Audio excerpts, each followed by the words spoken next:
إن الحمد لله نحمده ونستعينه ونستغفره ونعوذ بالله من شرور أنفسنا وسيئات أعمالنا من يهده الله فلا مضل له ومن يضلل فلا هادي له وأشهد أن لا إله إلا الله وحده لا شريك له وأشهد أن محمدا عبده ورسوله يا أيها الذين آمنوا اتقوا الله حق تقاته ولا تموتن إلا وأنتم مسلمون يا أيها الناس اتقوا ربكم الذي خلقكم من نفس واحدة وخلق منها زوجها وبث منهما رجالا كثيرا ونساء واتقوا الله الذي تساءلون به والأرحام إن الله كان عليكم رقيبا يا أيها الذين آمنوا اتقوا الله وقولوا قولا سديدا يصلح لكم أعمالكم ويغفر لكم ذنوبكم ومن يطع الله ورسوله فقد فاز فوزا عظيما أما بعد فإن خير الكلام كلام الله وخير الهدي هدي محمد صلى الله عليه وسلم وشر الأمور محدثاتها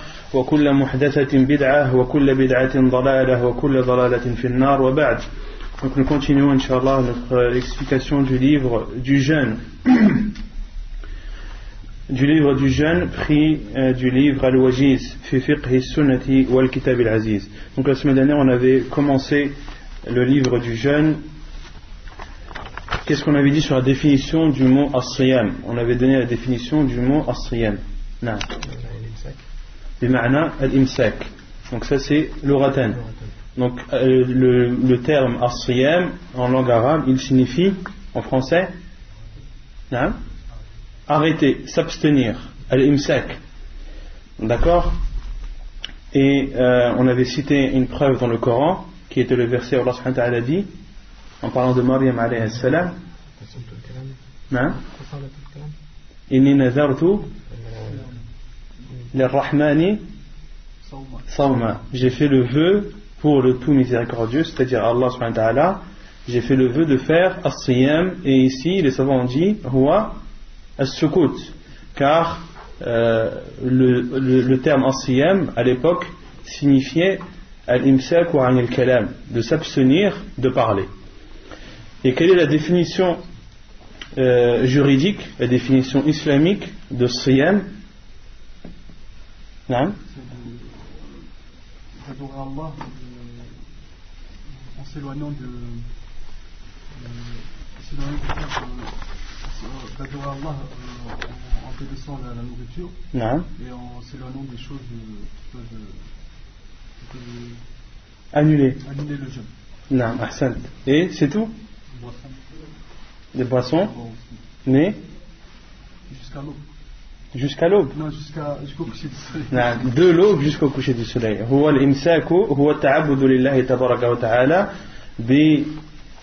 بالإمساك عن الطعام والشراب وسائر المفطرات من طلوع الفجر إلى غروب الشمس. C'est-à-dire de s'abstenir c'est-à-dire d'adorer Allah subhanahu wa ta'ala en s'abstenant de boire et de manger et en s'éloignant de tout ce qui pourrait annuler le jeûne, et ceci de l'apparition de l'aube jusqu'au coucher du soleil. Donc ça c'est la définition du jeûne, la définition islamique. Ensuite on avait parlé du jugement. Quel est le jugement de siyam? Quel est le jugement du jeûne? C'est fard min al-fara'id, c'est une obligation parmi les obligations de l'islam. C'est même un pilier parmi les piliers de l'islam. On avait cité la preuve dans le Coran et la preuve dans la sunna du prophète sallallahu alayhi wa sallam, et on avait aussi cité une troisième preuve qui est al-ijma' al-ulama, la troisième preuve qui est le consensus et l'unanimité des savants sur le fait que le jeûne du mois du Ramadan est une obligation. وأنه من الأمور المعلومة من الدين بالضرورة, que c'est une chose qui est connue de tout le monde, de tous les savants, comme étant obligatoire. Et c'est quelque chose, et on avait dit que c'était un sujet dans lequel il n'y avait pas de divergence, et qu'aucun débat sur le fait que le jeûne du Ramadan soit licite, soit autorisé ou obligatoire n'est accepté. Il n'y a pas de débat sur ce sujet, le sujet est clos. Ensuite on avait parlé des mérites du mois du Ramadan. On avait cité quelques hadiths. Qui peut m'en citer au moins un?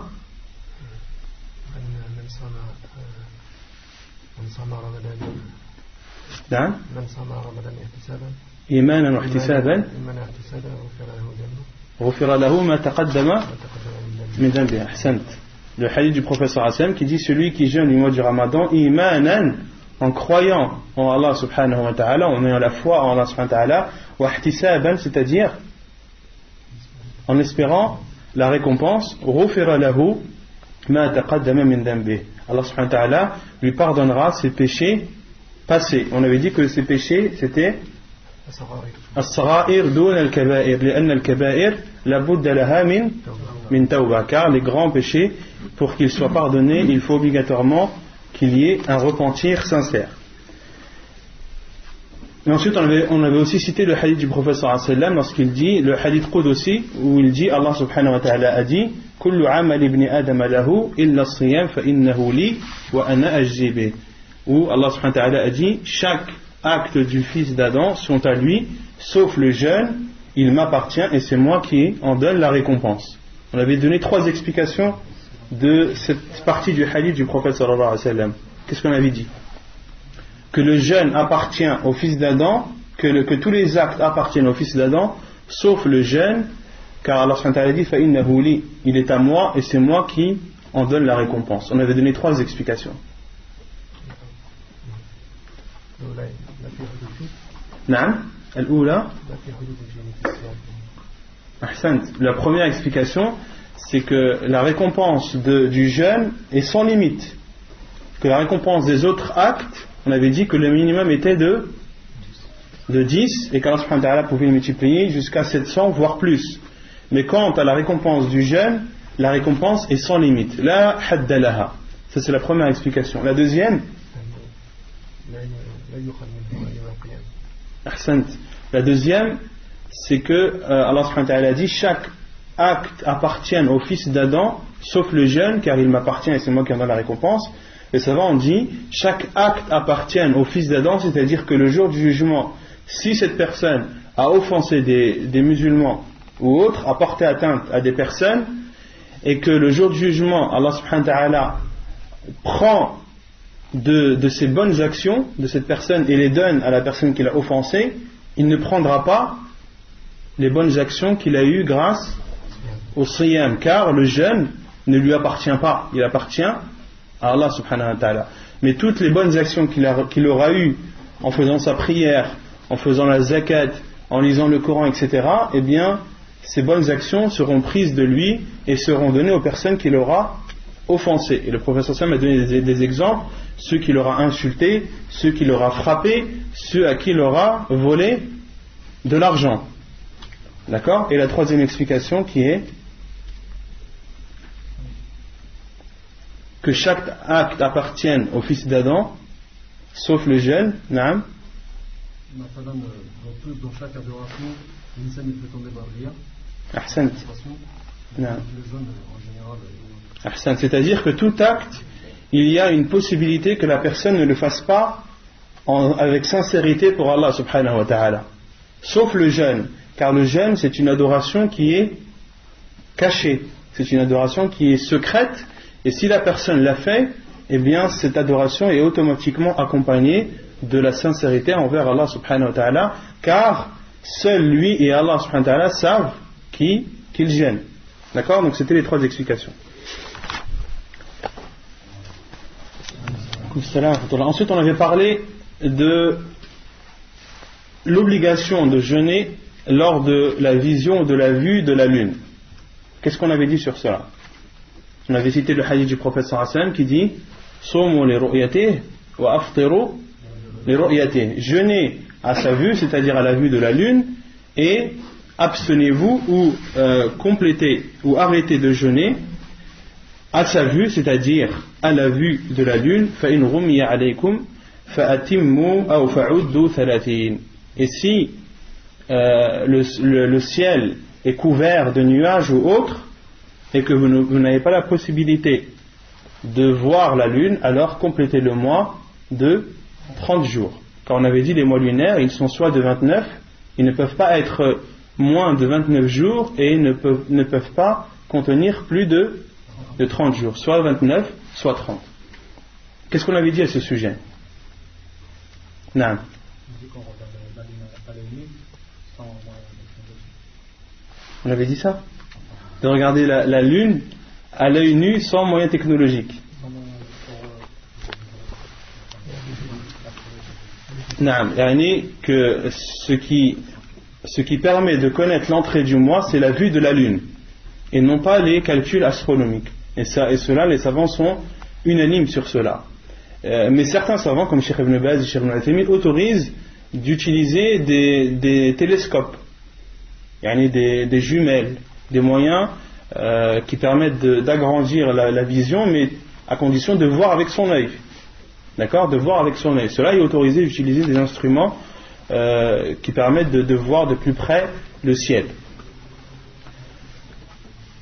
Donc on avait dit que le seul moyen qui était autorisé en islam, c'était la vue de la lune, et non pas les calculs astronomiques qui ne sont pas pris en compte, comme les savants le disent, unanimement. Ensuite, on avait parlé, lorsque la lune est vue dans un pays, est-ce qu'il est du devoir de l'ensemble des autres pays de la planète de commencer le jeûne, ou bien alors chaque pays a sa vision? On avait donné 3 avis sur ça.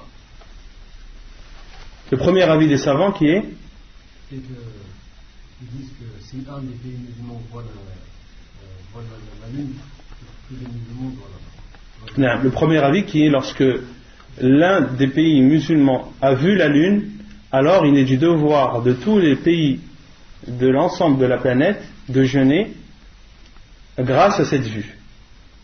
Et la preuve est le hadith du prophète sallallahu alayhi wa sallam qui dit Somu li ru'yati wa aftiru li ru'yati, jeûner à sa vue et arrêter de jeûner à sa vue.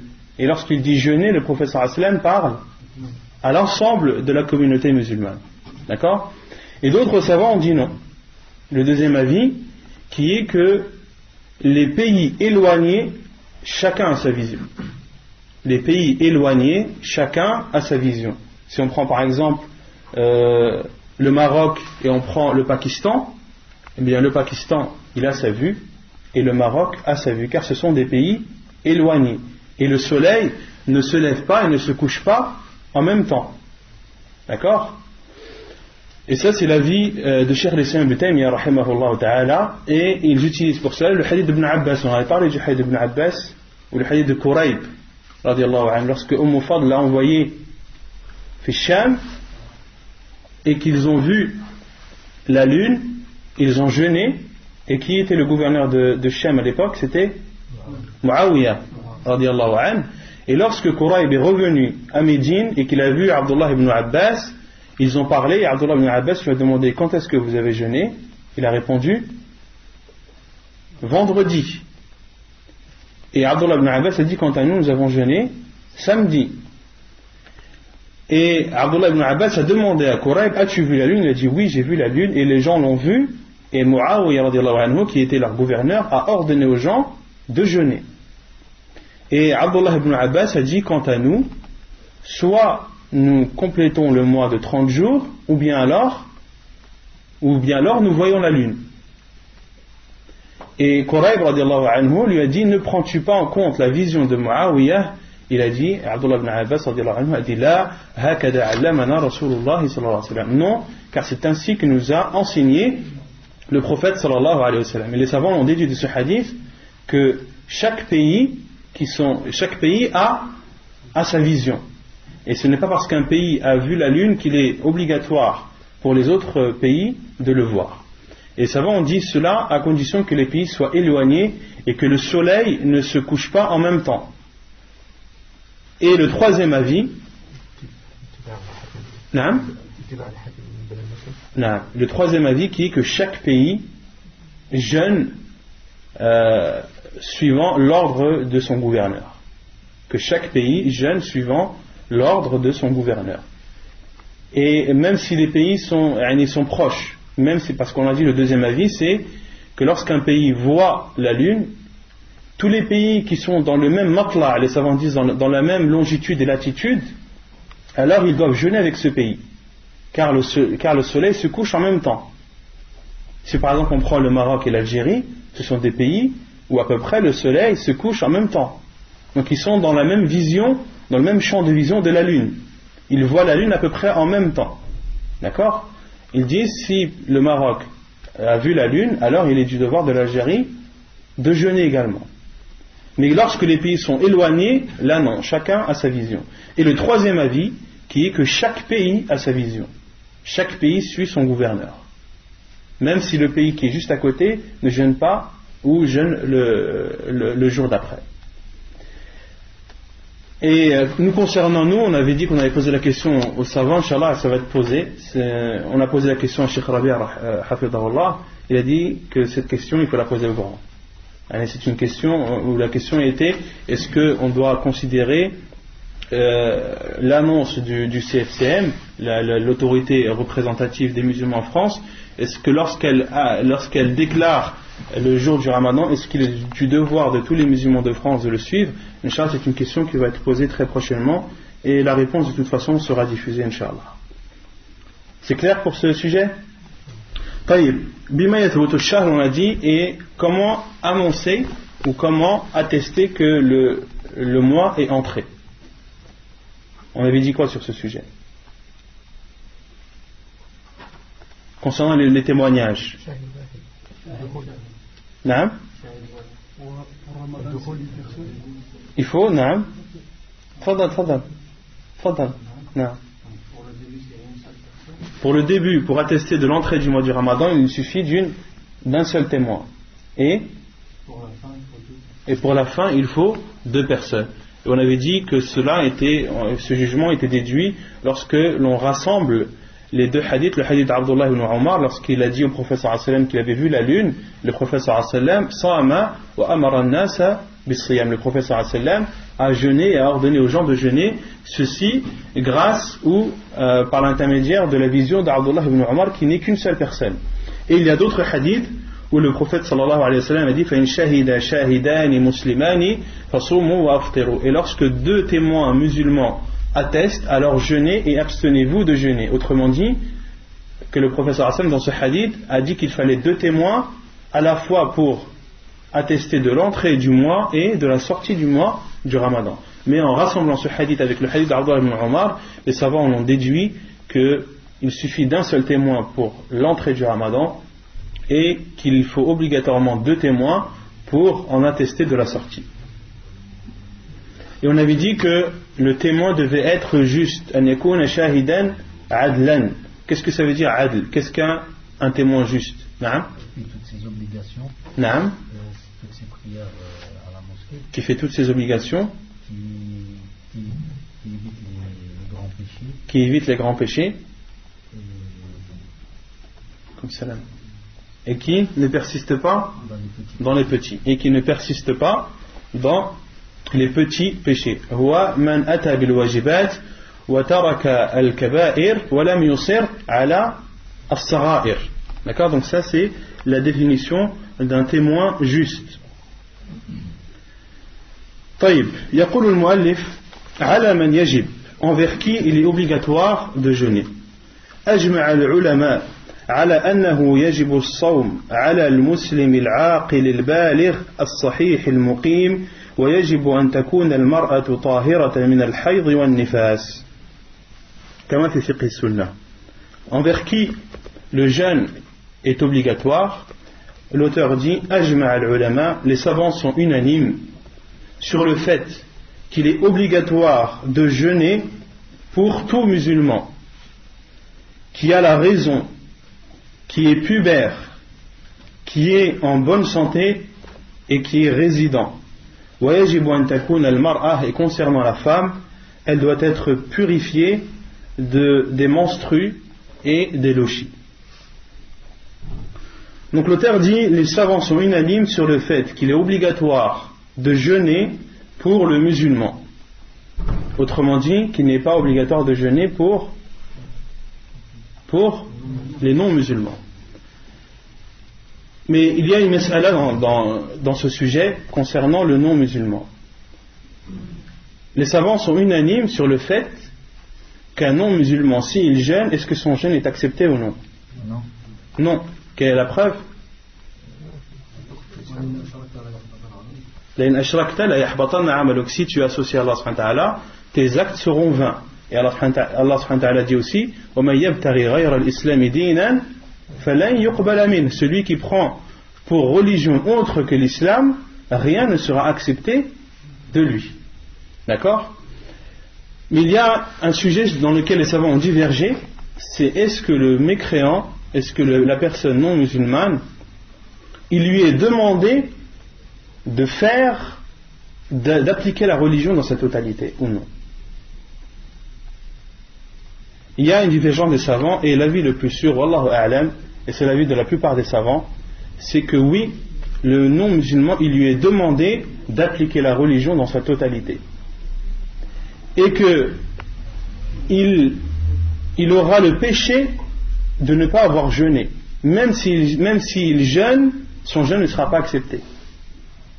Car il lui est demandé de rentrer dans l'islam et d'appliquer l'islam dans sa totalité, et la première chose à faire, la première chose qu'il doit appliquer, c'est al-shahada. D'accord? Il doit d'abord attester qu'il y a de vraies divinités, qu'Allah et que Muhammad sallallahu alayhi wa sallam est son envoyé. Ensuite, par la suite, il doit prier, jeûner, donner la zakat, etc., etc. D'accord? Et les savants disent qu'il ne lui est pas obligatoire de jeûner. Cela signifie que s'il se convertit, il ne lui sera pas obligatoire de rattraper. Que s'il se convertit, il ne lui sera pas obligatoire de rattraper. Et Inch'Allah, je vais vous lire justement une parole de Cheikh Ibn Uthaymin rahimahullah sur ce sujet, afin que ce soit clair dans vos esprits. Donc Cheikh Ibn Uthaymin rahimahullah a dit dans son explication de Zad al-Mustaqni', وَيَلْزَمُ الصَّوْمُ لِكُلِّ مُسْلِمٍ. Donc il explique un livre, et l'auteur de ce livre a dit وَيَلْزَمُ الصَّوْمُ لِكُلِّ مُسْلِمٍ, qui est obligatoire de jeûner pour tout musulman.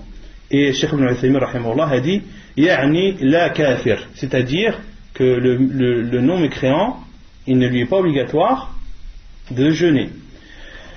يعني لا كافر الإسلام ضده الكفر فالكافر لا يلزمه الصوم ولا يصح منه. Donc là le cheikh a dit l'islam, son contraire est la mécréance, la soumission, son contraire est la mécréance. Donc le mécréant, il ne lui est pas obligatoire de jeûner, et même s'il jeûne, son jeûne ne sera pas accepté de lui. ومعنى قولنا لا يلزمه أننا لا نلزمه به حال كفره. Et lorsque l'on dit qu'il ne lui est pas obligatoire de jeûner, c'est-à-dire qu'il ne lui est pas obligatoire de jeûner tant qu'il est non musulman. ولا بقضائه بعد إسلامه. Et cela veut dire aussi que nous ne lui demanderons pas de rattraper son jeûne s'il se convertit.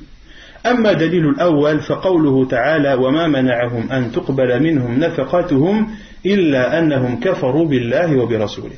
Et la preuve que même s'il jeûne, son jeûne ne sera pas accepté, c'est la parole d'Allah subhanahu wa ta'ala lorsqu'il parle des hypocrites. وما منعهم, et ce qui leur a empêché que leurs aumônes ou leurs sadaqat, le fait qu'ils aient donné, ne soit pas accepté, إلا أنهم كفروا بالله ورسوله, c'est le fait qu'ils ont mécru en Allah et en son envoyé. فإذا كانت النفقات لا تقبل منهم لكفرهم فالعبادات الخاصة من باب أولى. Donc Allah subhanahu wa ta'ala dit dans le verset, et ce qui leur a empêché que leurs aumônes soient acceptées d'eux, c'est le fait qu'ils aient mécru en Allah et en son envoyé. Et Cheikh Ibn Uthaymin dit, et le fait qu'ils ont donné des choses aux pauvres ne soit pas accepté d'eux, alors de jeûner serait encore moins accepté d'eux. Car un nafaqat, c'est une chose, le fait de donner, c'est une chose générale. Et le jeûne, c'est une adoration précise. Et si les choses générales sont refusées d'eux car ils sont mécréants, alors les choses précises, encore plus. وأما كونه لا يقضي إذا أسلم فلقوله تعالى قل للذين كفروا إن ينتهوا أي يعني عن كفرهم يغفر لهم ما قد سلف. Et le fait qu'on ne leur demandera pas de rattraper leur jeûne s'ils se convertissent, la preuve est la parole d'Allah subhanahu wa ta'ala dit à ceux qui ont mécru s'ils s'abstiennent de leur mécréance, alors tout ce qu'ils auront fait auparavant leur sera pardonné. Tout ce qu'ils auront fait avant leur sera pardonné. ويقول الشيخ ابن عثيمين وثبت عن طريق التواتر أن الرسول صلى الله عليه وسلم كان لا يأمر من أسلم بقضاء ما فاته من الواجبات. Il était rapporté de façon authentique que le prophète sallallahu alayhi wa sallam n'ordonnait pas à ceux qui se convertissaient de rattraper leurs prières ou leurs jeûnes ou les choses qui leur étaient obligatoires. ولكن هل يعاقب على تركه في الآخرة? Et là, Cheikh pose une question. Mais est-ce que ce mécréant sera châtié sur ce qu'il leur a délaissé le jour du jugement? Al-jawab na'am. La réponse est oui. يعاقب على تركها في الآخرة وعلى ترك جميع واجبات الدين. Il sera châtié sur tout ce qu'il leur a délaissé parmi les choses obligatoires de la religion, c'est-à-dire de la religion musulmane. Et Cheikh Ibn Uthaymin dit min fawaid, yani ce qu'on en retient lorsque l'on dit que les mécréants il leur est demandé d'appliquer la religion dans sa totalité, on en retient que cela est une preuve que leur châtiment sera encore plus douloureux yawm al-qiyamah. Car Cheikh Ibn Uthaymin, on verra après, il dit لأنه إذا كان المسلم المطيع لله والملتزم لشرعه يعاقب عليها فالمستكبرين من باب أولى. Cheikh Ibn Uthaymin dit pourquoi? Car si le musulman délaisse une de ces choses obligatoires, est-ce qu'il sera châtié ou non? Oui. Comment un musulman serait châtié car il a délaissé des obligations et un mécréant ne le serait pas? Donc si un musulman est châtié car il a délaissé des obligations de la religion, alors cela est encore plus raisonnable pour le mécréant. وإذا كان الكافر يعذب بما يتمتع به من نعم الله من طعام وشراب ولباس وفعل المحرمات وترك الواجبات من باب أولى. Et si Cheikh dit, et une autre preuve que le non-musulman sera châtié pour tout ce qu'il aura délaissé comme obligation de la religion musulmane, c'est le fait qu'il sera châtié par les bienfaits qu'il aura utilisés dans cette vie d'ici-bas, comme nourriture, comme boisson, comme vêtements et autres. Qui connaît la preuve de cela? Que un musulman, il ne sera pas châtié lorsqu'il utilise les bienfaits d'Allah subhanahu wa ta'ala qu'Allah subhanahu wa ta'ala lui a accordés, comme nourriture, boisson et tout autre bienfait. Concernant al-kafir, le non-musulman, il sera châtié par tous les bienfaits dont il jouit dans cette vie d'ici-bas. Qui connaît la preuve dans le Coran? Non. Non?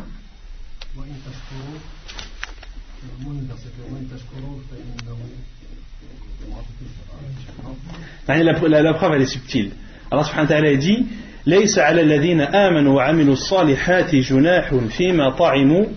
Allah subhanahu wa ta'ala dit il n'y a pas de mal pour ceux qui ont cru en Allah et ont accompli de bonnes œuvres, il n'y a pas pour eux de mal فيما طعموا, dans ce qu'ils mangent, إذا ما اتقوا, à condition qu'ils craignent Allah, وآمنوا, et croient en lui, وعملوا الصالحات, et font des bonnes œuvres, ثم اتقوا وآمنوا, puis on craint Allah et on cru en lui, ثم اتقوا وأحسنوا, puis on craint Allah et on fait et on est bienfaisant, والله يحب المحسنين, et Allah subhanahu wa ta'ala aime les bienfaisants. Et ici les savants ont dit, Allah subhanahu wa ta'ala dit ليس على الذين آمنوا وعملوا الصالحات جناح, il n'y a pas de mal pour qui? Pour ceux qui ont cru en Allah et ont fait des bonnes œuvres. Il n'y a pas de mal pour eux de manger de ce qu'Allah subhanahu wa ta'ala leur a donné. Autrement dit, il y a un mal pour ceux qui n'ont pas cru en Allah et n'ont pas accompli de bonnes œuvres. Vous avez compris ou pas? Non. Et donc, Cheikh Ibn Uthaymin dit, si le kafir il est châtié par les bienfaits, alors comment ne serait-il pas châtié pour les péchés qu'il ferait? هذا بنظر القياس. Et ceci, يعني ce raisonnement, c'est par l'analogie, يعني c'est un raisonnement logique. أما بنظر النص قال الله تعالى عن أصحاب اليمين أنهم يقولون للمجرمين. Et quant au raisonnement religieux, Allah subhanahu wa ta'ala a dit ou parle des gens de la droite, qui sont les gens du paradis, lorsqu'ils parleront aux mujrimin, aux oppresseurs et aux mécréants qui seront en enfer, ils leur diront Ma salakakum fi saqar. Qu'est-ce qui vous a plongé dans le feu de l'enfer? Qalu, ils diront Lam naku min al-musallin, wa lam naku nut'imu al-miskin, wa kunna nakhudu ma'a al-kha'idin, wa kunna nukadhibu biyawmiddin. Ils répondront Nous ne faisions pas partie des gens qui priaient, wa lam naku nut'imu al-miskin, nous ne donnions pas d'aumône, nous ne donnions pas à manger aux pauvres, autrement dit, nous ne faisions pas la zakat, wa kunna nakhudu ma'a al-kha'idin, et nous moquions, nous étions avec ceux qui se moquaient d'Allah subhanahu wa ta'ala, wa kunna nukadhibu biyawmiddin, et nous ne croyons pas au jour du jugement. Et nous ne croyons pas au jour du jugement. Et le Cheikh Ibn Uthaymin dit فهذا الذي هو أدخلهم في سقر. Toutes ces choses sont les causes de leur entrée en enfer, alors qu'ils étaient mécréants. Quelle est la preuve qu'ils étaient mécréants? Car ils ont dit وَكُنَّا نُكَذِّبُ بِيَوْمِ الدِّينِ, et nous ne croyons pas au jour dernier. Et celui qui ne croit pas au jour dernier, la shaka annahu kafir, il n'y a pas de doute que c'est un mécréant, car c'est un des 6 piliers de la foi. De croire au jour du jugement, c'est un des 6 piliers de la foi. Celui qui ne croit pas au jour du jugement, celui-là n'est pas un musulman. فإن قال قائل تكذيبهم بيوم الدين كفر وهو الذي أدخلهم في سقر. Et là, Cheikh Ibn Uthaymin rahimahullah dit, et si quelqu'un vous dit le fait qu'il n'ait pas cru au jour du jugement et de la mécréance, et c'est ceci qui les a fait entrer en enfer. Comment répondre à ça? Si quelqu'un vous dit oui, mais dans le verset, ce qui les a fait entrer en enfer, c'est uniquement le fait qu'ils n'aient pas cru au jour dernier, pas le fait qu'ils aient délaissé la prière, la zakat, et qu'ils se soient moqués d'Allah subhanahu wa ta'ala. قلنا لكنهم ذكروا 4 أشياء ولولا أن لهذه المذكورات مع التكذيب ليوم الدين أثر في إدخالهم النار لم يكن لذكرها فائدة ولولا أنهم عوقبوا عليها ما جرت على بالهم. Et là, Cheikh Ibn Uthaymin rahimahullah répond, il dit لكنهم ذكروا 4 أشياء. Mais ces personnes qui étaient en enfer ont cité 4 causes de leur entrée en enfer. D'accord? ولولا أن لهذه المذكورات, et si ces 3 choses qu'ils ont citées en dehors du fait qu'ils n'aient pas cru au jour du dernier, si le fait de citer ces 3 choses n'avait pas un impact sur leur entrée en enfer, il n'y aurait pas de faïda, il n'y aurait pas de bénéfice à citer cela dans le verset. ولولا أنهم عوقبوا عليها ما جرت على بالهم, et si ce n'était pas une cause de leur châtiment, elle n'aurait pas traversé leur esprit. Vous avez compris ou pas? Si ces choses n'étaient pas une cause de leur entrée en enfer, si on leur avait demandé pourquoi êtes-vous en enfer, ils auraient dit parce qu'on n'a pas cru au jour dernier. Mais ils ne se sont pas contentés que de cette réponse. Ils ont dit Lam naku min al-musallin, nous ne faisions pas la prière, wa lam naku nut'imu al-miskin, et nous ne donnions pas à manger aux pauvres, wa kunna nakhudu ma'a al-kha'idin.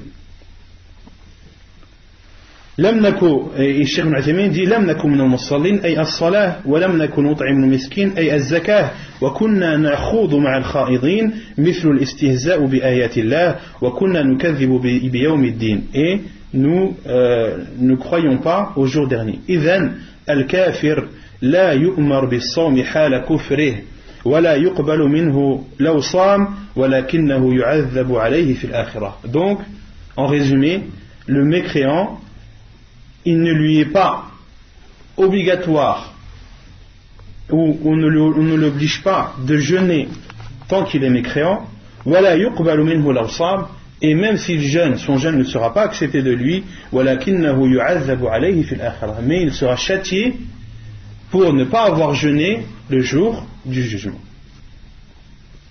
C'est clair ou pas? Maintenant il y a une autre question. est-ce qu'il est autorisé de donner à manger aux non-musulmans pendant la journée du Ramadan? Est-ce qu'il est autorisé ou pas? Non. Non.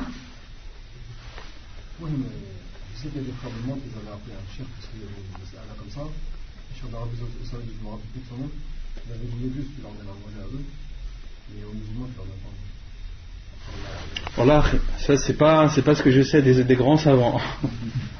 Les grands savants de l'islam n'autorisent pas cela. Ils disent que c'est de l'aide, tu aides la personne à désobéir à Allah subhanahu wa ta'ala, même si c'est un mécréant.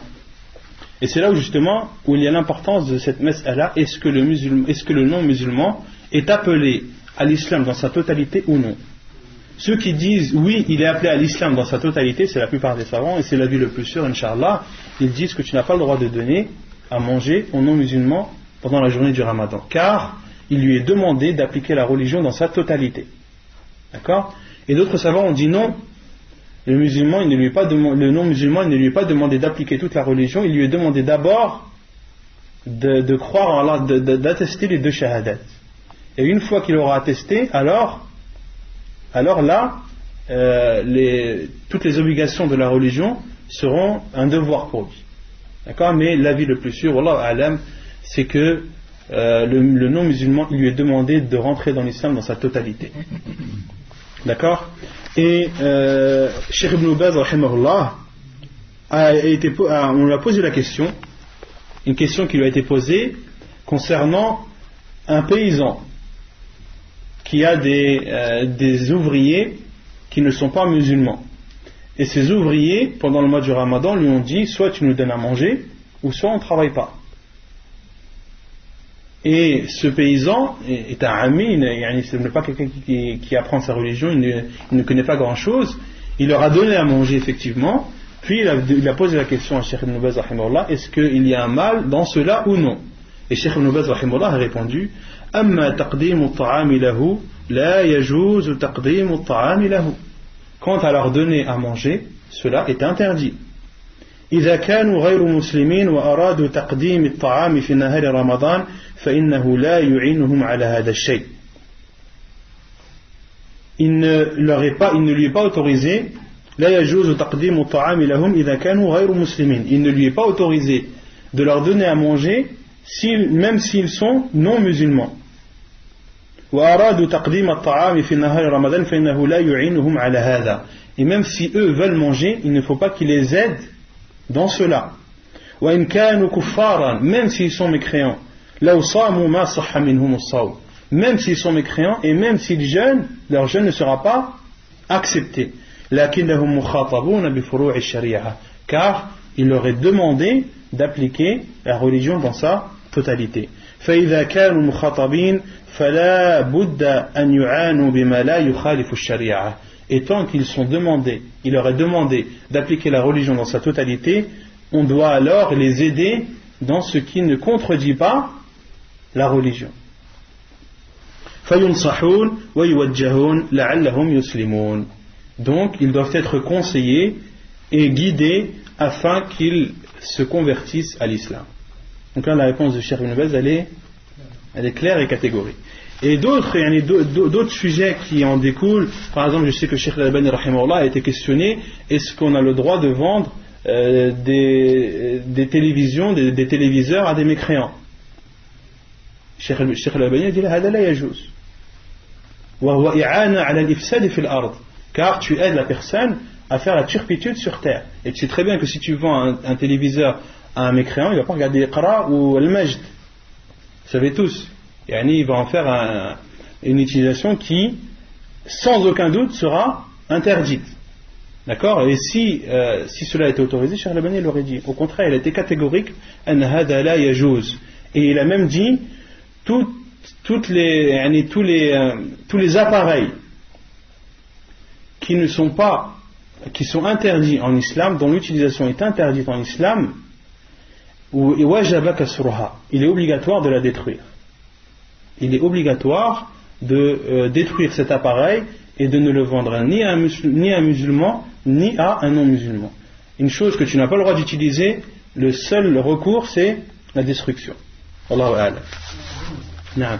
En général, il y a des personnes maintenant, quand ils achètent quelque chose dans le champ, ils achètent une nourriture et ils voient que cette nourriture elle est haram parce qu'il y a du porc ou quoi que ce soit. Ils disent moi je vais le donner à mon voisin parce que mon voisin ça va faire juste. Non, tu n'as pas le droit d'aider un non-musulman à faire une ma'siyah, à désobéir à Allah subhanahu wa ta'ala. Pourquoi? Car lui aussi il lui est demandé d'embrasser l'islam et d'appliquer tous les ordres et toutes les obligations de la religion. Et de cela en découle plein de choses. De ce jugement-là en découle plein d'autres. Wallahu a'lam. Donc, l'auteur a dit, les savants sont unanimes sur le fait qu'il est obligatoire de jeûner pour le musulman, donc qui n'est pas obligatoire pour le mécréant, selon les détails que l'on a donnés. Al-aqil wa yakhruju minhu al-majnoun. Donc celui qui a la raison et en sort celui qui n'a pas la raison. Celui qui est fou. Et les savants ont dit, entre aussi celui qui s'est évanoui toute une journée. Celui qui s'est évanoui toute une journée, il rentre dans hukm al-majnoun, il rentre dans le jugement de celui qui est fou. Ça ne veut pas dire qu'il est fou, mais il rentre dans le jugement, c'est-à-dire que ce jeûne-là, ce jour-là, il ne lui était pas obligatoire de jeûner. Que ce jour-là, il ne lui était pas obligatoire de jeûner. Et que lorsqu'il se réveille, il devra le rattraper. Al-baligh wa yakhruju minhu as-sabi. Et la personne pubère, donc il est obligatoire à la personne pubère de jeûner, et cela veut dire qu'il n'est pas obligatoire pour les personnes non pubères de jeûner. Mais les savants disent qu'il est préférable aux parents, aux tuteurs de l'enfant, de l'entraîner à jeûner même quand il est petit. Comme cela est rapporté dans le Bukhari et Muslim, où le prophète sallallahu alayhi wa sallam avait envoyé le matin de Ashura dans les contrées de l'Ansar, autour de Médine. Le prophète sallallahu alayhi wa sallam a ordonné à des compagnons d'aller et de dire aux gens de jeûner, que ceux qui n'ont pas encore mangé jeûnent, et que ceux qui ont mangé, s'ils veulent jeûner, ils jeûnent, s'ils veulent s'abstenir, s'ils veulent continuer, qu'ils continuent à manger. Et Ar-Rubayy' bint Mu'awwidh a dit que nous jeûnions et que nous ordonnions aussi de jeûner à nos enfants, lisribyanina. Et elle dit, radiyallahu anha, wa kunna nasla'u lahum al-la'ib min al-'ihn, et nous leur fabriquions des jouets de laine. Et lorsque les enfants se plaignaient et pleuraient car ils avaient faim et ils demandaient à manger, il leur donnait ces jouets afin qu'ils soient distraits jusqu'à l'heure de l'iftar. Jusqu'à l'heure de l'iftar. Et Al-Hafid ibn Hajar rahimahullah a dit dans son Fath al-Bari que dans ce hadith il y a le fait qu'il est autorisé d'entraîner les petits au jeûne, d'entraîner les petits enfants à jeûner, pour qu'ils aient l'habitude et que lorsqu'ils grandissent et qu'ils aient atteint l'âge de la puberté, que cela ne soit pas une chose étrange pour eux ou difficile. D'accord. Après, chacun connaît ses enfants. Si tu vois que ton enfant a vraiment faim, ça ne sert à rien de lui faire du mal. Si tu vois que vraiment il a faim et que c'est trop dur pour lui, alors donne-lui à manger. Essaie de l'entraîner autant que tu peux, car cela était le fait des salafs. Les salafs faisaient cela. As-sahih, donc il est obligatoire aussi pour la personne en bonne santé. On sort la personne qui est malade. La personne malade, il ne lui est pas obligatoire de jeûner, et si elle ne jeûne pas, elle doit rattraper lorsqu'elle sera guérie. Al-muqim, il est également obligatoire de jeûner pour la personne qui est résidente. Autrement dit, qu'il n'est pas obligatoire de jeûner pour le voyageur, mais il doit rattraper. Et quant à la femme, elle doit être purifiée des menstrues et des lochis. Des menstrues et des lochis. Ça, c'est une condition pour la femme. Une femme n'a pas le droit de jeûner lorsqu'elle est en état de menstrues et de lochis. Et si elle jeûne dans cet état, si elle jeûne dans cet état, premièrement, son jeûne n'est pas accepté, et deuxièmement, elle encourt un péché en faisant cela. Quant à la preuve qu'il n'est pas obligatoire de jeûner pour celui qui n'a pas la raison et qui n'est pas pubère, c'est la parole du prophète sallallahu alayhi wa sallam, فَلِقَوْلِهِ صلى الله عليه وسلم رُفِعَ الْقَلَمُ عَنْ ثَلَاثَةٍ عن المجنون حتى يفيق وعن النائم حتى يستيقظ وعن الصبي حتى يحتلم. Le prophète sallallahu alayhi wa sallam a dit que la plume est levée sur 3 personnes, sur le fou jusqu'à ce qu'il retrouve sa raison, sur celui qui dort jusqu'à ce qu'il se réveille, et sur l'enfant jusqu'à ce qu'il atteigne l'âge de la puberté. Hadith authentique rapporté par Ibn Majah et At-Tirmidhi. وأما عدم وجوبه على غير الصحيح المقيم فلقوله تعالى فمن كان منكم مريضا أو على سفر فعدة من أيام أخر. فمن. Je crois dans ce verset c'est faman. C'est dans le verset d'après waman. Je crois qu'il faut rectifier. Mais regarde le Mus'haf, c'est quel verset qu'ils ont mis en bas? 184. Je trouve le verset 184. Sur le Baqarah.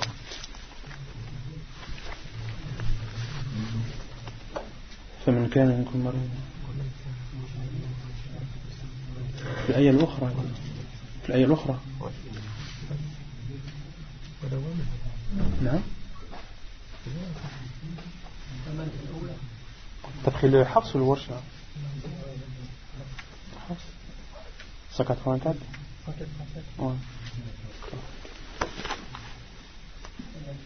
فمن كان. Le verset 184 c'est فَمَنْ كَانَ مِنْكُمْ مَرِيضًا عَلَى سَفَرٍ. Et l'autre verset c'est le verset 185 وَمَنْ كَانَ مَرِيضًا أَوْ عَلَى سَفَرٍ فَعِدَّةٌ مِنْ أَيَّامٍ أُخَرَ. يعني il y a deux versets, il y en a un c'est فَمَنْ et l'autre c'est وَمَنْ. Mais là quand on regarde la فَمَنْ كَانَ مِنْكُمْ مَرِيضًا أيوة نعم فَمَنْ كَانَ مِنْكُمْ مَرِيضًا. Et donc c'est فَمَنْ كَانَ, c'est pas وَمَنْ كَانَ. Ceux qui ont وَمَنْ كَانَ faut qu'ils rectifient. Parce que l'autre verset c'est وَمَنْ كَانَ مَرِيضًا أَوْ عَلَى سَفَرٍ. Il n'y a pas مِنْكُمْ. Ah vous avez وَمَنْ كَانَ. Ah d'accord. Moi j'ai فَمَنْ كَانَ مِنْكُمْ مَرِيضًا. Non. Vous avez quel verset en bas?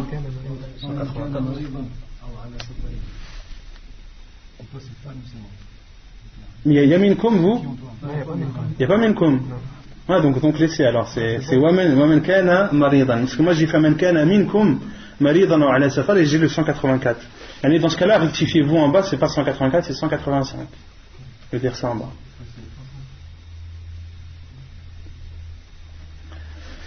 Donc quant à la preuve qu'il n'est pas obligatoire pour que le jeûne n'est pas obligatoire pour celui qui est malade et en voyage, c'est la parole d'Allah subhanahu wa ta'ala. Et celui d'entre vous qui est malade ou en voyage, alors il devra jeûner un nombre égal d'autres jours. Il devra reporter les jours qu'il a manqués à d'autres jours. فإن صام المريض والمسافر أجزأهما لأن إباحة الفطر لهما رخصة فإن أخذ بالعزيمة فهو خير. Et si la personne malade et voyageur jeûne, leur jeûne sera-t-il accepté ou non? Il sera accepté. Il sera accepté car le fait qu'il mange, c'est une autorisation d'Allah subhanahu wa ta'ala. D'accord? C'est une autorisation d'Allah subhanahu wa ta'ala. Ce n'est pas une obligation pour eux de manger. C'est une autorisation. ثم يقول المؤلف وأيهما أفضل الفطر أم الصوم. Puis l'auteur dit, et quel est le préférable pour le voyageur et la personne qui est malade? Est-ce de manger ou bien alors de jeûner? إن لم يجد المريض والمسافر مشقة بالصوم فالصوم أفضل وإن وجد مشقة فالفطر أفضل.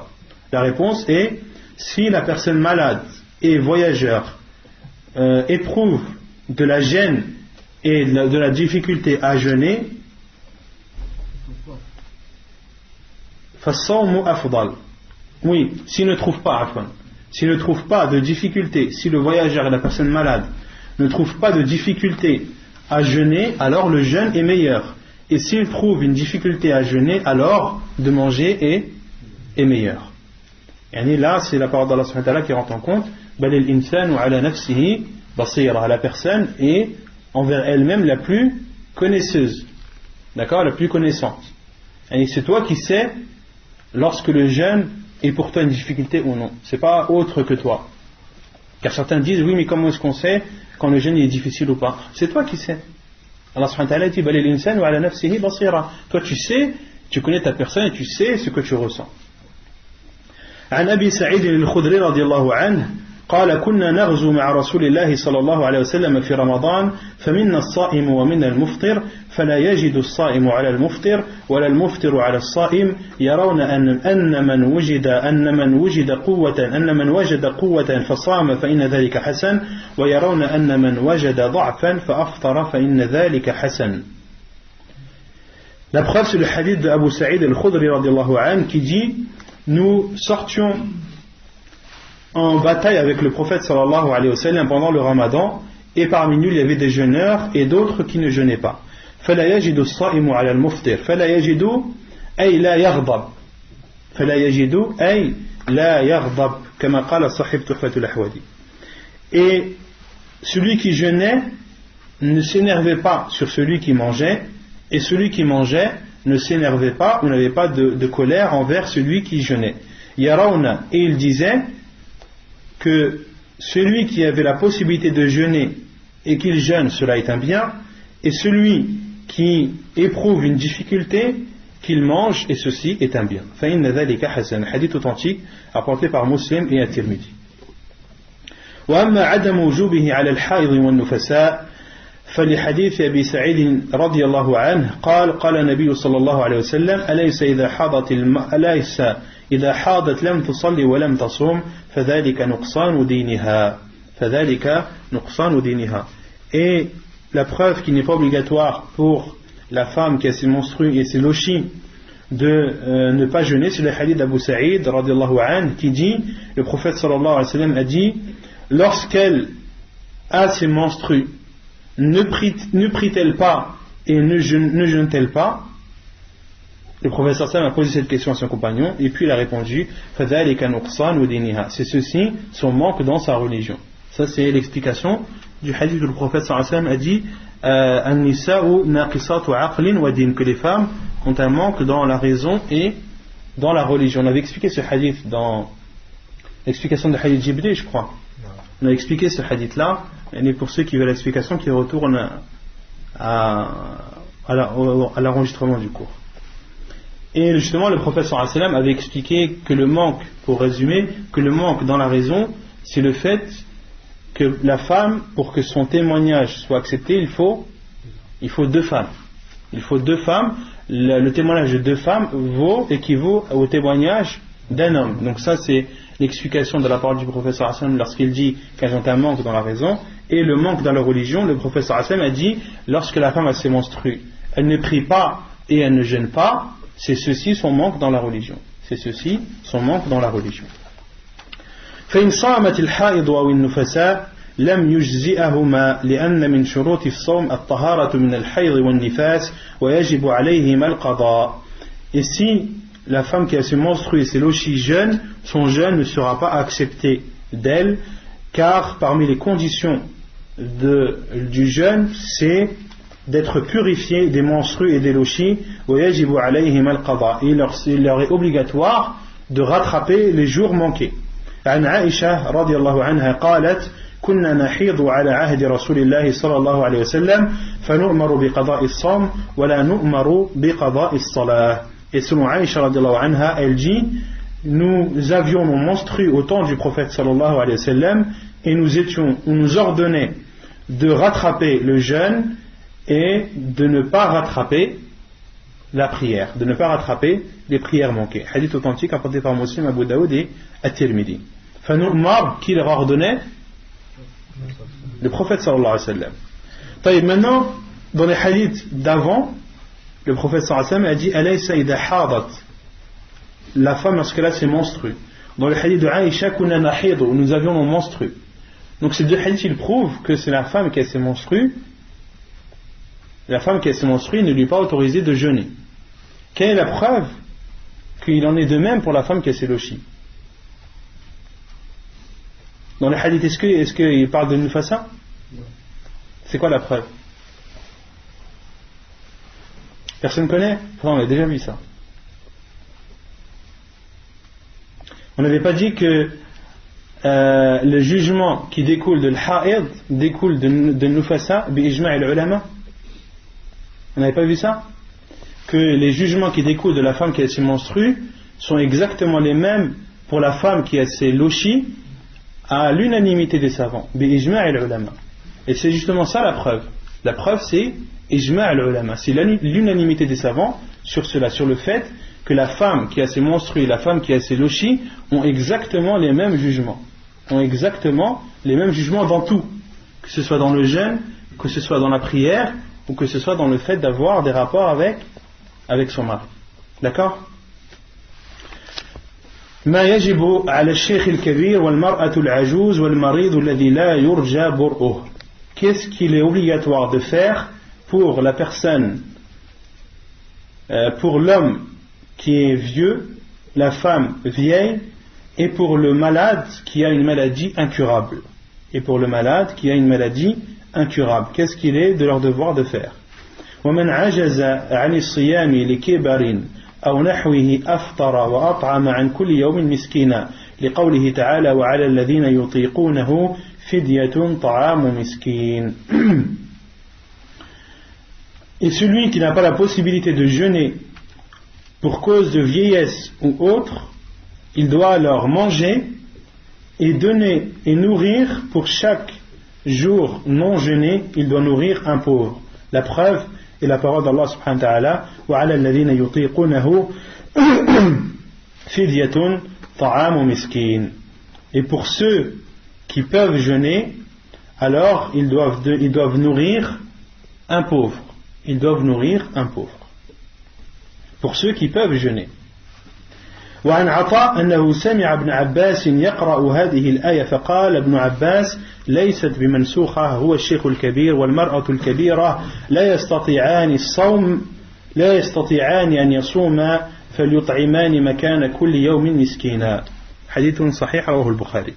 Donc dans le verset, Allah subhanahu wa ta'ala dit et pour ceux qui ont la possibilité de jeûner, ils doivent alors nourrir un pauvre par jour. Ce verset, il a été abrogé. Et il y a trois explications de ce verset. Le premier, comme le dit Cheikh Ibn Uthaymin, وَعَلَى الَّذِينَ يُطِيقُونَ الصَّوْمَ فَلَهُمْ أَنْ يَصُومُوا وأن يفدوا ولكن الصوم خير لهم وهذا الوجه هو الصواب لثبوت ذلك في حديث سلمة بن الأكوع. يعني ce premier verset, car comme vous le savez, l'obligation du jeûne elle a été descendue en plusieurs degrés. Au début, les personnes, Allah subhanahu wa ta'ala leur a donné le choix, même pour ceux qui avaient la possibilité de jeûner, soit de jeûner ou soit de nourrir un pauvre, même pour ceux qui en avaient la possibilité. D'accord? Et Allah subhanahu wa ta'ala dit wa an tasumu khayrun lakum, mais que vous jeûniez est meilleur pour vous. Puis l'autre verset est venu abroger celui-là, le verset où Allah subhanahu wa ta'ala dit faman shahida minkum ash-shahra falyasum, et celui qui a vu ou qui atteste que de l'entrée du mois, qu'il le jeûne. Ce verset est venu abroger le premier.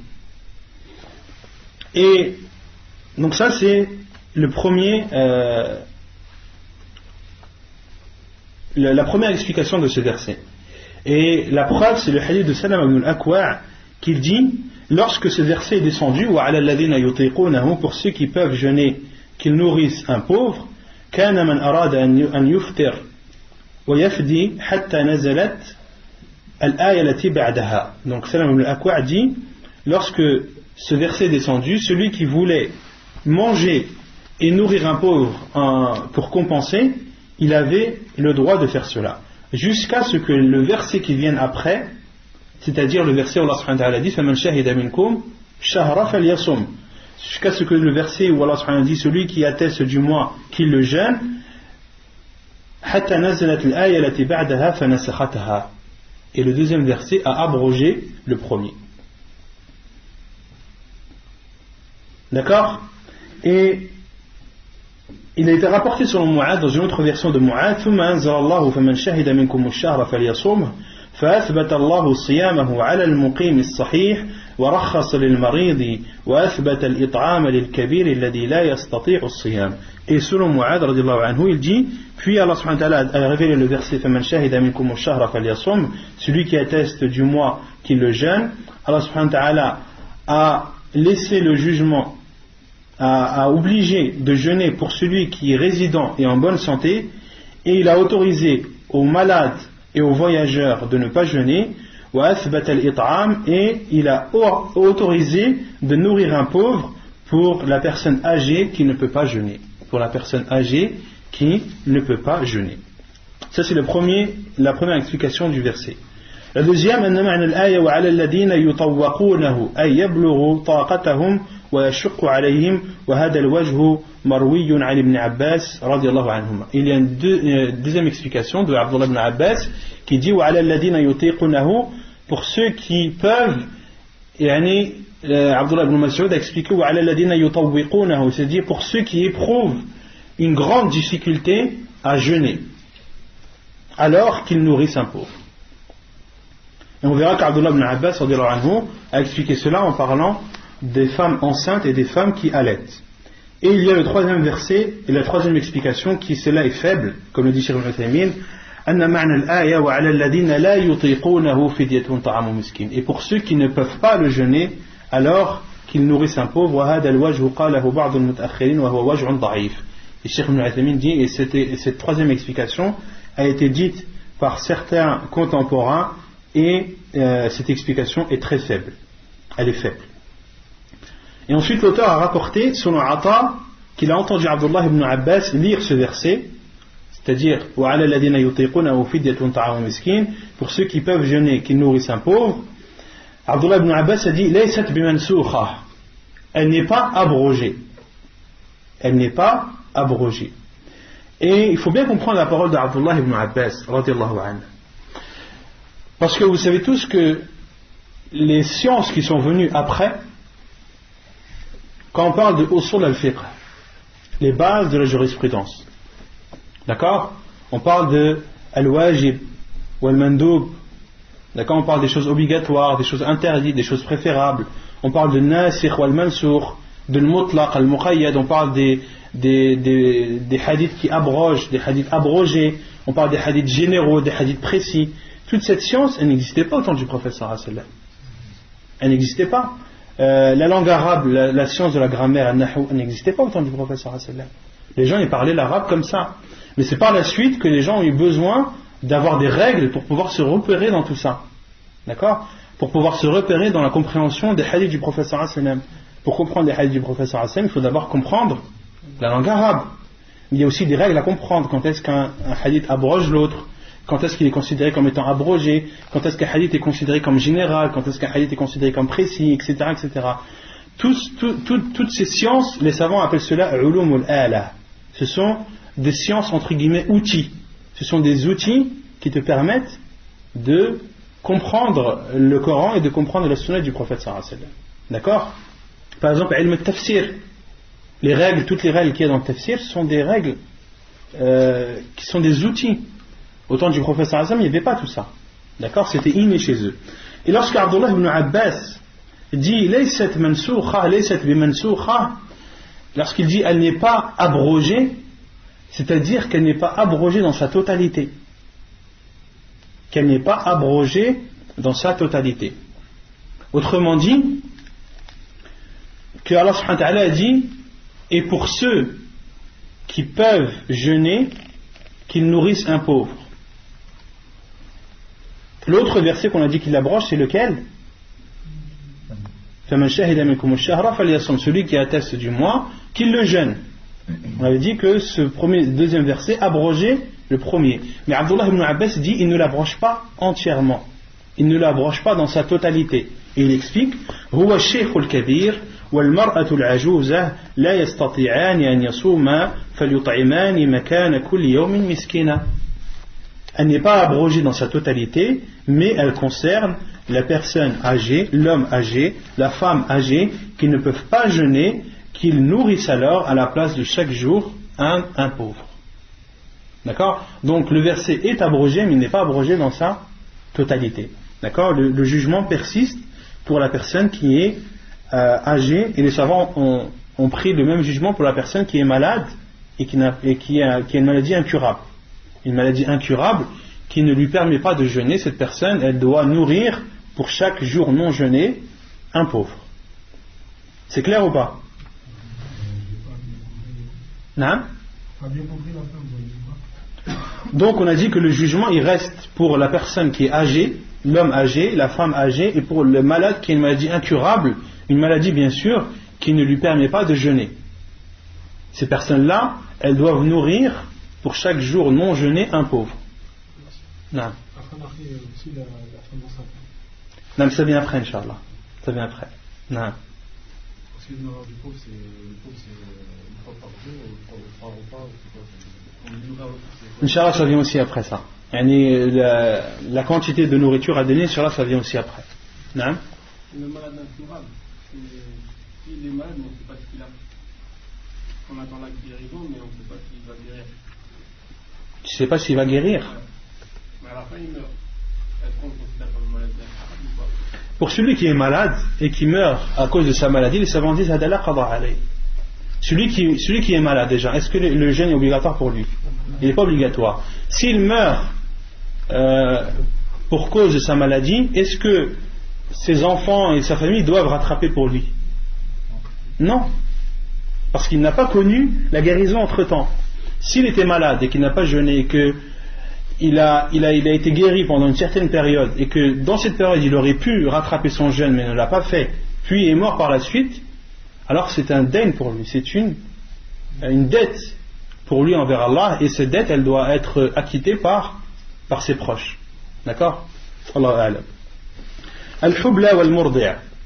Donc la femme enceinte et la femme qui allait. والحبلى والمرضع إذا لم تطيق الصوم أو خافتا على أولادهما فلهما الفطر وعليهما الفدية ولا قضاء عليهما. Quant à la femme enceinte et la femme qui allait, lorsqu'elles ne peuvent pas jeûner ou ont peur pour leurs enfants, il leur est alors autorisé de manger. وعليهما الفدية.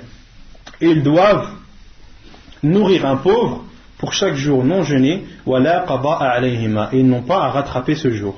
Ils n'ont pas à rattraper ce jour. Il faut savoir que dans ce sujet, il y a une divergence des savants. Certains savants disent que la femme enceinte et la femme qui allaite un enfant, qui lui est autorisé de manger pendant le jour du Ramadan, certains savants disent pour compenser ce jour non jeûné, il lui suffit uniquement de nourrir un pauvre par jour non jeûné. Et d'autres savants ont dit non, il lui est autorisé effectivement de manger, mais elle doit rattraper ce jour. Elle doit rattraper ce jour, et les savants qui sont de cet avis-là disent qu'elle est comparable aux voyageurs et à la personne malade. La femme enceinte et qui allait est comparable aux malades et aux voyageurs, donc elle doit rattraper. Ça c'est l'avis de Cheikh Ibn Baz, rahimahullah ta'ala, et c'est aussi l'avis de Cheikh Ibn Uthaymin. Et quant au premier avis qui est que la femme doit seulement nourrir un pauvre et elle ne doit pas rattraper, ça c'est l'avis de Cheikh Al-Albani, et c'est l'avis de beaucoup d'autres savants, et c'est l'avis de Abdullah ibn Abbas et Abdullah ibn Umar radiallahu anhuma, des compagnons qui dans beaucoup de leurs paroles ont attesté que la femme enceinte et la femme qui allait, il lui suffit uniquement de nourrir un pauvre par jour non jeûné. D'accord? Et les savants ont dit, justement qui utilisent cet avis, qui prennent cet avis, disent il n'est connu d'aucun autre compagnon une parole contraire. Il n'est connu d'aucun autre compagnon une parole qui vient contredire la parole de Abdullah ibn Abbas et la parole de Abdullah ibn Umar. Et ils considèrent cela comme un ijma' sukuti. Vous connaissez l'ijma' sukuti? Comme une unanimité muette, si on peut traduire ça comme ça. Et à partir du moment où personne n'a dit le contraire, alors on considère qu'ils sont d'accord. Car s'ils n'étaient pas d'accord, ils se seraient manifestés. Non. Non. Justement, ils disent qu'elle est comparable à la femme, aux voyageurs et aux malades. Qu'elle est comparable aux voyageurs et aux malades. Non. Et le deuxième call, en fait, ils disent qu'elle est comparable à la personne âgée, aux personnes âgées, ça. Non. Justement, la parole d'Ibn Abbas qui la compare à la personne âgée. Non. Et Cheikh Ibn Uthaymin répond au hadith d'Abdullah ibn Abbas concernant la femme, justement qu'on va citer là, la femme la femme enceinte et qui allait, parce qu'il y a un khilaf des savants aussi, lorsque la femme mange, lorsqu'elle a peur pour elle-même ou lorsqu'elle a peur pour son enfant. Certains savants disent, lorsqu'elle a peur pour elle-même, elle doit rattraper. Lorsqu'elle a peur pour son enfant, elle doit rattraper et nourrir un pauvre par jour. Certains savants disent cela. Parce que là, l'auteur dit, la femme enceinte et la femme qui allaite, lorsqu'elles ne peuvent pas jeûner ou ont peur pour leur enfant. Ce sont deux causes qui permettent à la femme de manger. Et même si la femme elle est en bonne santé mais qu'elle a peur pour son enfant, il lui est autorisé de manger. D'accord ? Ce n'est pas seulement, elle ne doit pas regarder uniquement son cas à elle, mais elle doit regarder son cas à elle et celui de son enfant également.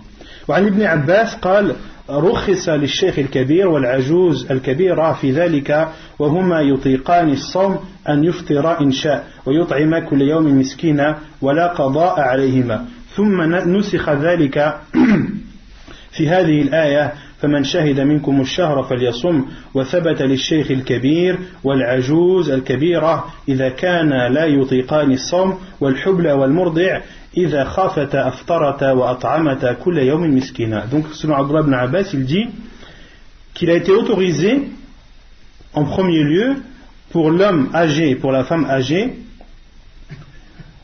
qui ont la possibilité de jeûner, de manger s'ils le voulaient et de compenser cela en nourrissant un pauvre par jour. Et ils n'avaient pas à rattraper. Puis cela a été abrogé par la parole d'Allah subhanahu wa ta'ala فَمَنْ شَهِدَ مِنْكُمُ الشَّهْرَ فَلْيَصُمْ. Celui qui atteste du mois, de l'entrée du mois, alors qu'il jeûne. وَثَبَتَ ذَلِكَ لِلشَّيْخِ الْكَبِيرِ. Mais cela est resté pour l'homme âgé, pour la femme âgée. Donc là on en déduit bien que lorsque Abdullah ibn Abbas a parlé du nasr, ce n'est pas de l'abrogation, ce n'est pas une abrogation totale, mais partielle. Puisqu'il a dit wa thabata dalik, mais le jugement est resté pour l'homme âgé, pour la femme âgée, lorsqu'ils ne peuvent pas jeûner, wal hubla wal murdi', et également pour la femme enceinte et la femme qui allaite, lorsqu'elles ont peur, il leur est autorisé de manger et de nourrir pour chaque jour un pauvre, et de nourrir pour chaque jour un pauvre. Wa isnaduhu qawi kama jaa fi سنن البيهقي. وعنه قال إذا خافت الحامل على نفسها والمرضع على ولدها في رمضان قال يفطران ويطعمان مكان كل يوم مسكينا ولا يقضيان صوما. Et sur Ibn Abbas, il a également dit, lorsque la femme enceinte a peur pour elle-même et lorsque la femme qui allait a peur pour son enfant pendant le mois du Ramadan, il a dit yuftirani, elles mangent et nourrissent à la place de chaque jour un pauvre, wala yaqdiyani sawma, et elles ne rattrapent pas leur jeûne. Authentique, comme l'a authentifié Cheikh Al-Albani rahimahullah ta'ala. وعن نافع قال كانت بنت لابن عمر تحت رجل من قريش وكانت حاملة فأصابها عطش في رمضان فأمرها ابن عمر أن تفطر وتطعم عن كل يوم مسكينا. Sahih al-Isnad. Et selon Nafi', il dit que une des filles de Ibn Umar radiallahu anhuma était mariée à un homme de Quraysh et elle était enceinte. فَأَصَابَهَا عَطْشٌ فِي رَمَضَانٍ. Et elle a été atteinte de grande soif pendant le Ramadan. Et Abdullah ibn Umar lui a ordonné de manger, de couper son jeûne et de nourrir à la place de chaque jour un pauvre. Hadith authentique, authentifié par Cheikh Al-Albani rahimahullah. Non. Le pauvre, est-ce qu'il peut être musulman ou c'est forcément musulman? Allahu a'lam, la adri. Je ne sais pas, la adri. Non? Il n'y a pas les moyens de nourrir un pauvre. La adri. Non. قدر الطعام, je finis par le dernier chapitre. قدر الطعام الواجب. Quelle est la mesure obligatoire justement du fait de nourrir le pauvre. عن أنس بن مالك أنه ضعف عن الصوم عاما فصنع جنفة ثريد ودعا 30 مسكينا فأشبعهم. حديث صحيح الإسناد كما في الإرواء للشيخ الألباني رحمه الله. Selon Anas ibn Malik radiallahu anhu, que lorsqu'il s'est affaibli, lorsqu'il n'avait plus possibilité de jeûner une année, il a fait صنع جنفة ثريد. جفنة نعم صحيح. جفنة ثريد. جفنة c'est une grande gamelle. والثريد هو الخبز واللحم مخلوط بعضه ببعض. Et الثريد c'est du pain et de la viande mélangés. ودعا et il a appelé 30 pauvres فأشبعهم et il les a nourris et les a أشبعهم نعم rassasiés. Hadith authentique rapporté par Cheikh Al-Albani rahimahullah. Et Anas ibn Malik radiallahu anhu a vécu longtemps. Ça on avait déjà parlé de ça. Il a vécu longtemps bi barakati du'a Nabi sallallahu alayhi wa sallam, par la bénédiction de l'invocation du prophète sallallahu alayhi wa sallam qu'il lui a faite. Lorsque le prophète sallallahu alayhi wa sallam lui a dit Allahumma akthir malahu wa waladahu wa barik lahu fihi.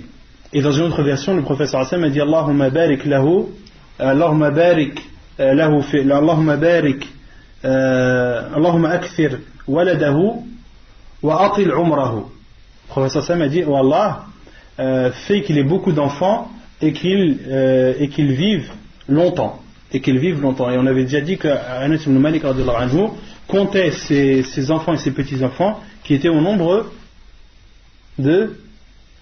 rappelez plus, au nombre de 100. Non. Et concernant le fait de donner, les savants disent que tu dois nourrir le pauvre, que tu dois lui offrir un repas. Et ce qui est connu comme étant un repas, que ce soit un déjeuner ou que ce soit un dîner. Et les savants disent que c'est soit un moud de bourr ou bien nisfu sa' min ghayrihi. Al-moud, on avait dit c'était quoi le moud? Al-moud, c'est le fait de joindre les deux mains.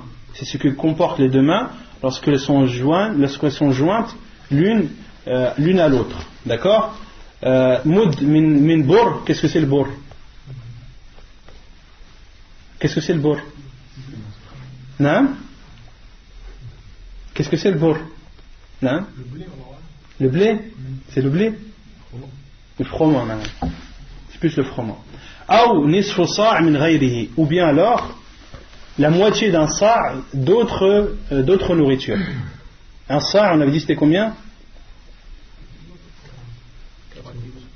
Arba'at amdad, c'est 4 mouds. Un sa' c'est 4 mouds. Donc Cheikh Ibn Uthaymin a dit de donner, soit tu nourris le pauvre un repas, tu lui offres un repas, un déjeuner ou un dîner, ou bien alors tu lui donnes un moud de froment, ou bien alors 2 mouds d'autres nourritures. Nisfu sa' c'est la moitié du sa' c'est combien? 2 mouds. Vous suivez ou pas? Tu suis pas? خير إن شاء الله. طيب puisque tu es activé نكتفي بهذا القدر وسبحانك اللهم وبحمدك أشهد أن لا إله إلا أنت أستغفرك وأتوب إليك.